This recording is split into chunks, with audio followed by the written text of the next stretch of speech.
A Conquista da Felicidade, por Bertrand Russell, parte 11. Capítulo 11. Entusiasmo. Neste capítulo, proponho-me falar daquilo que me parece o traço mais universal e característico das pessoas felizes, o entusiasmo. Talvez a melhor forma de compreender o que se entende por entusiasmo seja considerar os diferentes comportamentos das pessoas quando sentam-se para comer. Para algumas, a comida não é mais do que um aborrecimento. Por melhor que esteja, ela não lhes parece interessante. Comeram pratos excelentes antes, possivelmente em quase todas as refeições de sua vida. Nunca souberam o que é ficar sem comer até que a fome se transformasse numa paixão turbulenta, e chegaram a considerar que as refeições são simples atos convencionais, ditados pelo costume da sociedade em que vivem. Como tudo, as refeições podem ser um aborrecimento, mas não adianta nos queixarmos disso, porque as demais coisas serão ainda mais fastidiosas. Há também os inválidos, que comem por pura obrigação, porque o médico lhes disse que é preciso alimentar-se para conservar a energia. Por outro lado, temos os epicuristas, que começam muito animados e vão descobrindo que nada está tão bem cozido como deveria. Outra categoria é a dos glutões, que se lançam sobre a comida com voracidade, comem demais e ficam inchados e cheios de gases. Por último, vêm os que começam a comer com bom apetite, desfrutam da comida e deixam de comer quando consideram que já tiveram o bastante. Os que participam do banquete da vida adotam atitude igual diante das boas coisas que esta lhes oferece. O homem feliz corresponde a este último tipo de comensal. Assim como o apetite está para a comida, o entusiasmo está para a vida. O homem que se sente enfadado diante de um prato de comida é equivalente à vítima de infelicidade byroniana. O inválido que come por obrigação assemelha-se ao ascético, o glutão ao voluptuoso. O epicurista é esse tipo de pessoa tão fastidiosa que condena a metade dos prazeres da vida por motivos estéticos. O mais curioso é que todos esses tipos, com a possível exceção do glutão, sentem desprezo pelo homem de apetite sadio e se consideram superiores a ele. Parece-lhes uma vulgaridade desfrutarem da comida porque têm fome, ou da vida, porque esta oferece toda uma variedade de espetáculos interessantes e experiências surpreendentes. Do alto de sua falta de ilusão, contemplam com desprezo aqueles a quem consideram de alma simples. Não tenho nenhuma simpatia para com este ponto de vista. Para mim, todo desencanto é uma enfermidade, que pode ser inevitável devido às circunstâncias, mas que, ainda assim, quando se apresenta, desde já deve ser curada, e não uma forma superior de sabedoria. Digamos que uma pessoa gosta de morangos e outra não. Em que sentido a segunda é superior? Não existe nenhuma prova abstrata e impessoal que possa garantir que morangos são bons ou não. Para os que gostam de morangos, eles são bons. Para os que não gostam, não. No entanto, o homem que gosta de morangos tem um prazer que o outro não tem.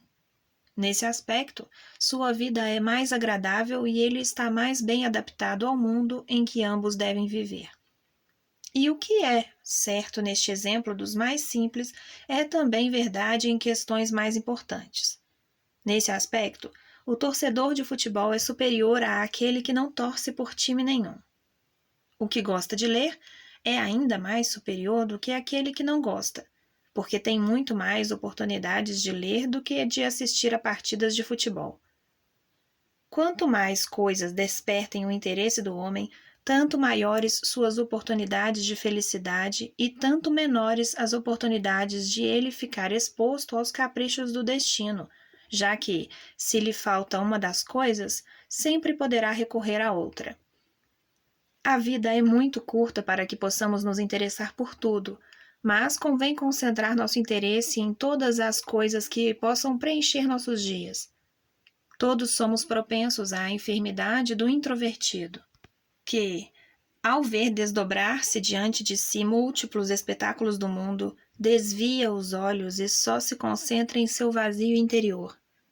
Mas não vamos imaginar que haja algo de grandeza na infelicidade do introvertido. Era uma vez 2 máquinas de salsichas, ambas excelentemente construídas para a função de transformar um porco nas mais deliciosas salsichas. Uma delas conservou seu entusiasmo pelo porco e produziu inumeráveis salsichas, enquanto a outra disse, abre aspas, que me importa o porco? Meu próprio mecanismo é bem mais interessante e maravilhoso do que qualquer porco. Fecha aspas. Rechaçou o porco e passou a investigar seu próprio interior. Mas, ao ficar desprovida de seu alimento natural, seu mecanismo emperrou, e quanto mais o estudava, mais vazio e estúpido lhe parecia.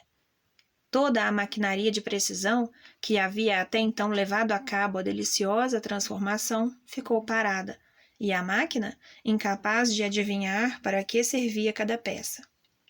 Essa segunda máquina, de fazer salsicha, é como o homem que perdeu o entusiasmo, ao passo que a primeira assemelha-se ao homem que o conserva. A mente é uma estranha máquina capaz de combinar de maneira assombrosa os materiais que se lhe oferecem, mas sem materiais procedentes do mundo exterior não pode fazer nada. E, diferentemente da máquina de fazer salsicha, ela própria precisa obter tais materiais, porque seus êxitos só se convertem em experiência graças ao interesse que demonstramos por eles. Se não nos interessam, nada conseguimos deles que nos seja útil. O homem cuja atenção se dirige para dentro não encontra nada digno de seu interesse, ao passo que aquele que leva sua atenção para fora encontra em seu interior, nesses raros momentos em que alguém examina a própria alma, os ingredientes mais diversos e interessantes, desmontando-se e recombinando-se em padrões bonitos ou instrutivos. O entusiasmo assume variadas formas. Lembremo-nos, por exemplo, de Sherlock Holmes. Um dia, o famoso detetive apanhou um chapéu que encontrou jogado na rua. Depois de olhá-lo por um momento, concluiu que seu dono estava com grandes problemas de ordem material e que sua mulher já não lhe queria bem como antes. A vida nunca pode ser aborrecida para um homem a quem os objetos mais triviais oferecem tal abundância de interesses. Pensemos nas diferentes coisas que podem chamar a atenção durante um passeio pelo campo.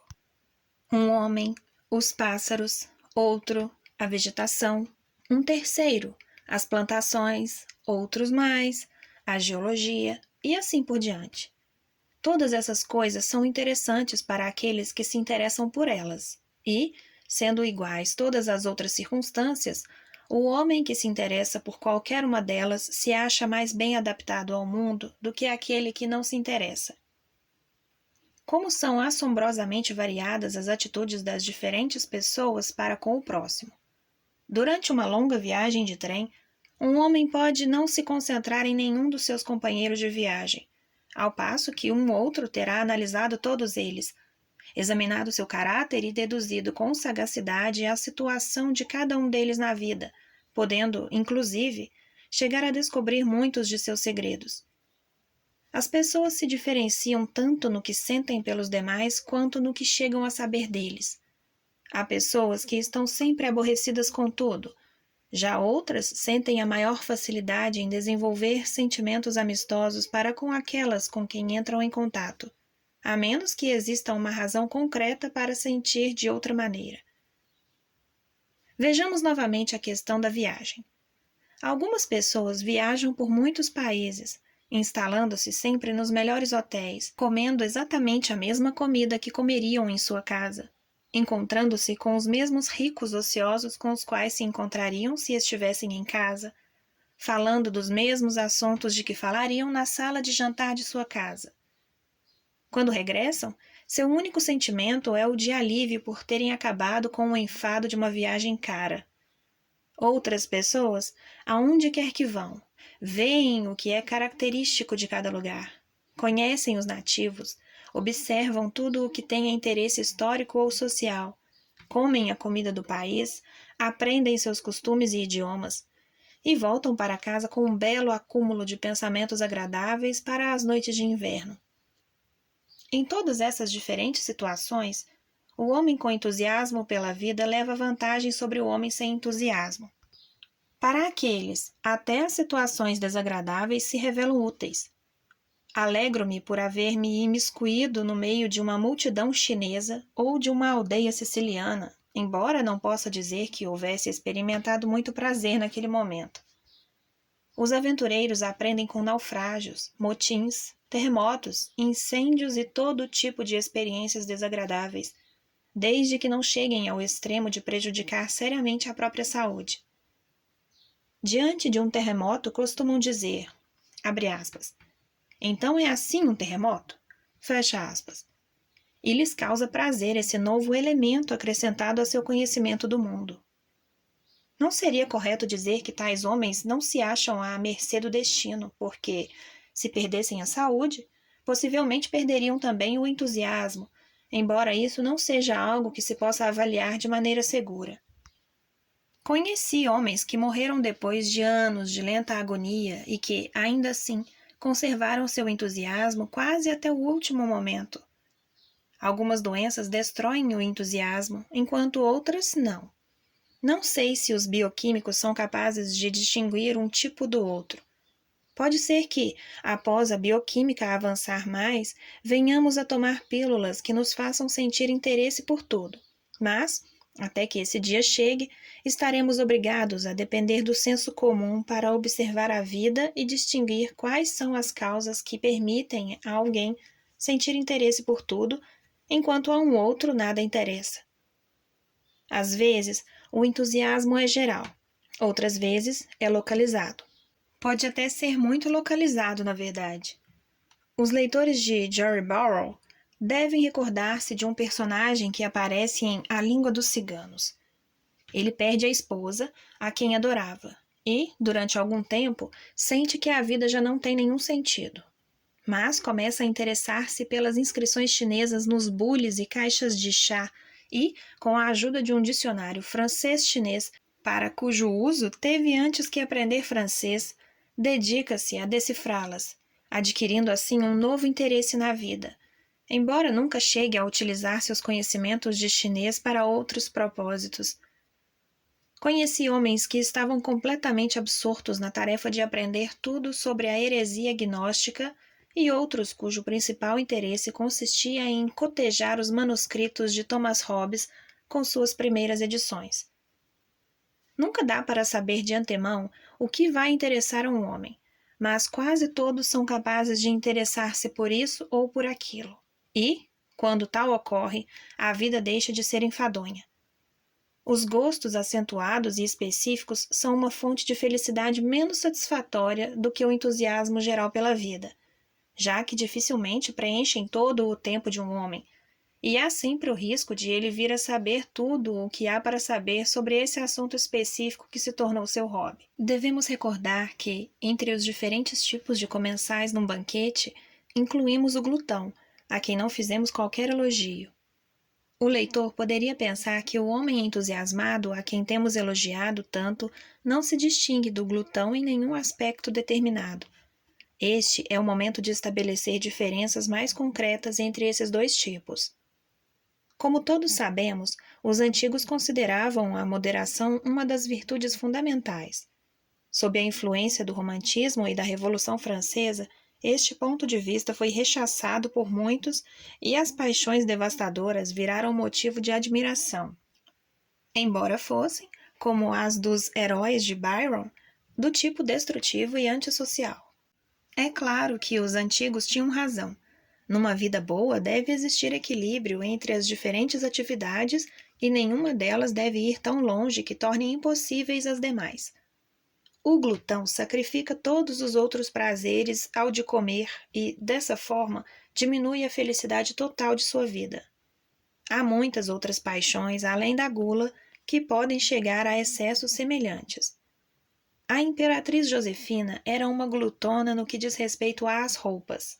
No início, Napoleão pagava as contas de sua costureira, embora protestando cada vez mais. Depois, acabou vendo-se obrigado a dizer-lhe que moderasse os gastos e avisou-lhe que, no futuro, só pagaria tais contas quando fossem razoáveis. Quando chegou a conta seguinte da costureira, Josefina não soube, de pronto, o que fazer, mas logo lhe ocorreu uma saída. Procurou o ministro da guerra e exigiu que pagasse a conta com os fundos de guerra. Como o ministro sabia que uma palavra dela poderia destituí-lo, pagou a conta e, como consequência, os franceses perderam Gênova. Pelo menos é o que dizem alguns livros, mas é difícil garantir que essa história seja absolutamente verídica. Para nossos propósitos, tanto faz que seja verdadeira ou não, já que serve para mostrar até onde a paixão pela moda pode levar uma mulher que tem condições de entregar-se a esse capricho. Os dipsômanos e as ninfomaníacas são exemplos óbvios disso. Também é óbvio o princípio que devemos aplicar nestes casos. Todos os nossos gostos e desejos têm que se encaixar no marco geral da vida. Para que sejam uma fonte de felicidade, devem ser compatíveis com a saúde, com o capricho de nossos entes queridos e com o respeito da sociedade em que vivemos. Algumas paixões podem ser elevadas a um grau máximo, sem ultrapassar limites. Outras, porém, não. Suponhamos que um homem goste de xadrez. Se é solteiro e economicamente independente, não tem por que reprimir sua paixão em grau algum. Mas, se tem esposa e filhos e não possui meios econômicos, terá que reprimir-se consideravelmente. O dipsômano e o glutão, embora precisem de ataduras sociais, agem contra seus próprios interesses, já que o vício prejudica a saúde de ambos e proporciona-lhes horas de sofrimento em troca de minutos de prazer.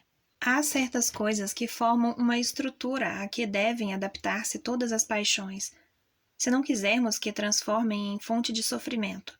Tais coisas são a saúde, o domínio geral de nossas faculdades, salários suficientes para cobrir as necessidades e os deveres sociais mais básicos, como os que se referem à esposa e aos filhos.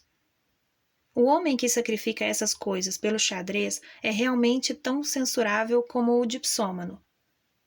Se não o condenamos tão severamente, é só porque é muito menos comum e porque é preciso possuir faculdades especiais para deixar-se absorver por um jogo tão intelectual. A fórmula grega de moderação aplica-se perfeitamente a estes casos. Se um homem gosta tanto de xadrez que passa todo o seu dia de trabalho antecipando a partida que jogará à noite, é feliz. Mas, se deixa de trabalhar para jogar xadrez o dia inteiro, ele perdeu a virtude da moderação. Comenta-se que Tolstói, em seus loucos anos de juventude, ganhou uma medalha por sua bravura no campo de batalha, mas que, quando chegou o momento de ser condecorado, estava tão empenhado numa partida de xadrez que resolveu não ir. A questão não é que critiquemos a conduta de Tolstói, já que, provavelmente, pouco se lhe dava ganhar condecorações militares ou não, mas em um homem de talento menor, um ato semelhante teria sido uma estupidez. Existe uma limitação à doutrina que acabei de expor.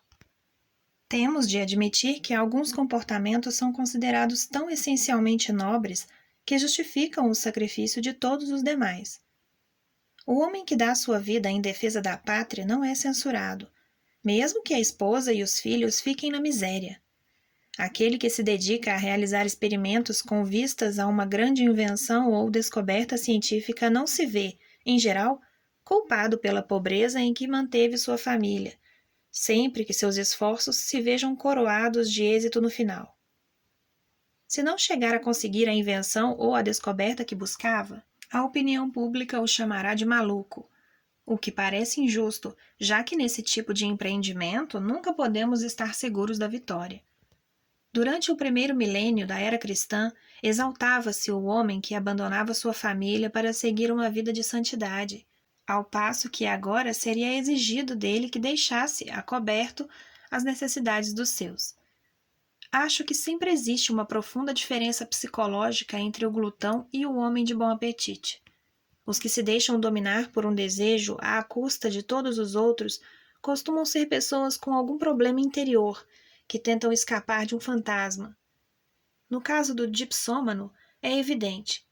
Bebe para esquecer. Se não houvesse fantasmas em sua vida, a embriaguez não lhe pareceria mais agradável que a sobriedade.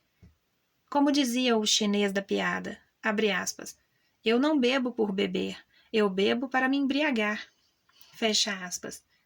Isso é típico de todas as paixões excessivas e sem medida. O que buscamos não é o prazer em si, mas o esquecimento.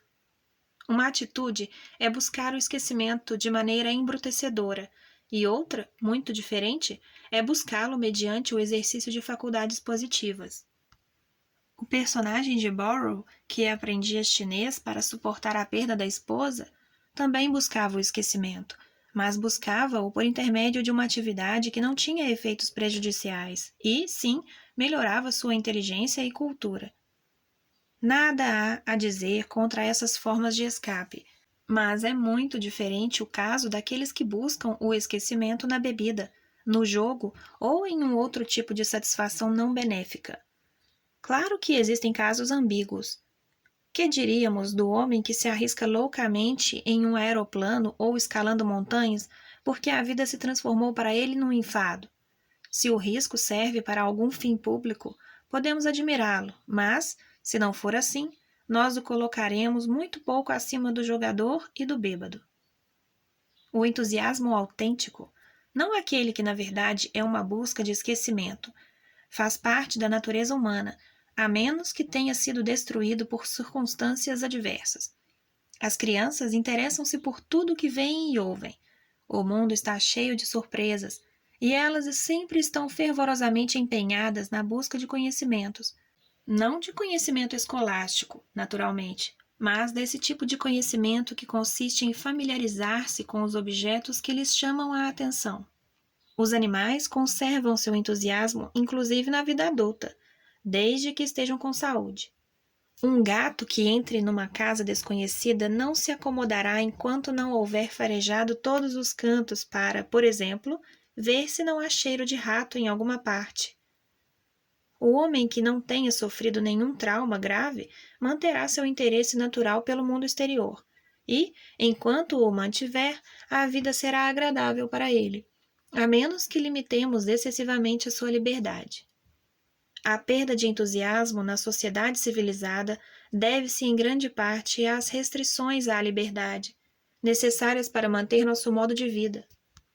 O selvagem, quando caça, sente fome e, ao fazê-lo, obedece a um impulso direto. O homem que sai para o trabalho toda manhã, à mesma hora, age motivado fundamentalmente pelo mesmo impulso da necessidade de assegurar a subsistência. Mesmo, neste caso, o impulso não age diretamente nem no momento em que aparece, mas indiretamente por meio de abstrações, crenças e vontades.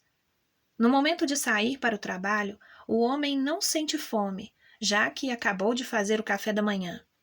Simplesmente sabe que a fome voltará e que ir ao trabalho é uma forma de satisfazer a fome futura. Os impulsos são irregulares, ao passo que os hábitos, numa sociedade civilizada, precisam ser regulares. Entre os selvagens, até os empreendimentos coletivos, quando estes existem, são espontâneos e impulsivos. Quando a tribo vai à guerra, o tambor desperta o ardor guerreiro e a excitação coletiva inspira cada indivíduo para a atividade necessária. As empresas modernas não podem ser administradas dessa forma. Quando um trem precisa sair a certa hora, é impossível inspirar os funcionários da linha férrea, o maquinista e o sinaleiro, por meio de uma música bárbara. Cada qual executará sua tarefa simplesmente porque tem que fazê-la, ou seja, seu motivo é indireto. Não sentem nenhum impulso pela atividade, mas pela recompensa de direito obtida por seu intermédio. Grande parte da vida social apresenta o mesmo defeito. Muitas pessoas falam com outras não porque desejam fazê-lo, mas sim pensando em algum benefício ulterior que esperam obter dessa cooperação. Em cada momento de sua vida, o homem civilizado se vê freado por restrições aos seus impulsos. Ao sentir alegria, não deve cantar e dançar na rua. Ao sentir tristeza, não deve pôr-se no chão a chorar, porque atrapalharia os transeuntes. Quando é criança, restringem sua liberdade na escola e, na vida adulta, essa mesma liberdade é restringida durante as horas de trabalho. Tudo isso faz com que, para o homem, seja difícil manter seu entusiasmo, porque as constantes restrições tendem a provocar enfado e aborrecimento. Não obstante, a sociedade civilizada é impossível sem um considerável grau de restrições aos impulsos espontâneos, já que estes só dão lugar às formas mais simples de cooperação social e não às complexas formas que a formação econômica moderna exige.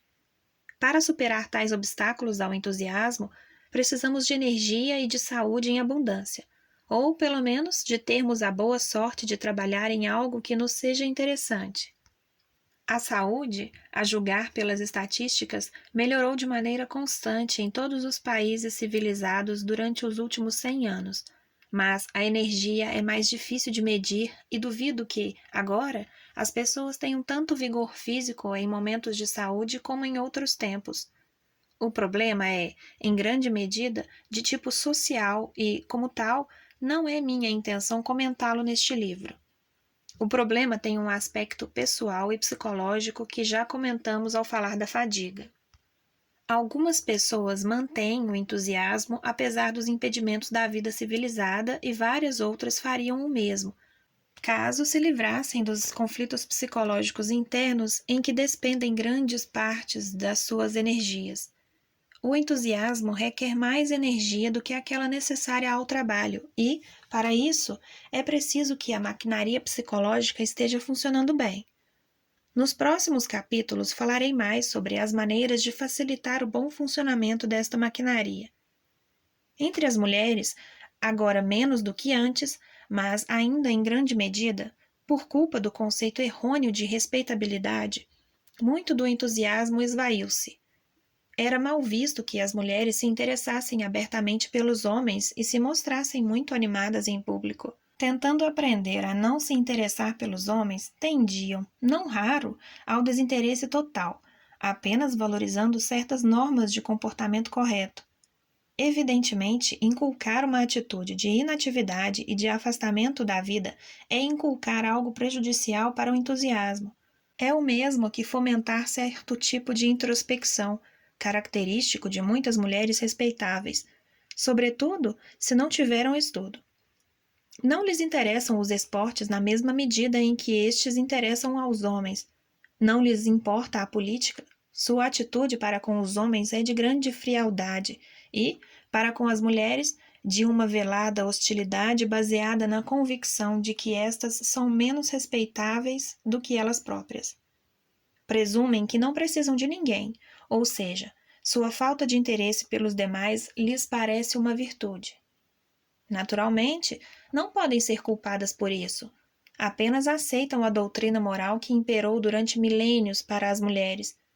São vítimas, dignas de compaixão, de um sistema repressivo cuja iniquidade não foram capazes de perceber. A tais mulheres parece bem tudo o que é mesquinho e mal tudo o que é generoso. Em seu próprio círculo social, fazem todo o possível para estragar as festas. Em políticas, são partidárias das leis repressivas. Felizmente, esse tipo de mulher vai se tornando cada vez menos comum, mas ainda predomina mais do que acreditam aqueles que vivem em ambientes emancipados. Se alguém duvida do que estou dizendo, recomendo-lhe que faça uma busca em pensões, procurando estada, e repare em suas donas. Verá que tais mulheres vivem fiéis a um conceito de excelência feminina que traz consigo, como elemento imprescindível, a destruição de todo o entusiasmo pela vida e que, como consequência, seus corações e mentes se atrofiaram e se desenvolveram mal. Entre a excelência masculina e a feminina não existe nenhuma diferença, pelo menos nenhuma das diferenças que a tradição inculca, tanto para as mulheres quanto para os homens. O entusiasmo é o segredo da felicidade e do bem-estar.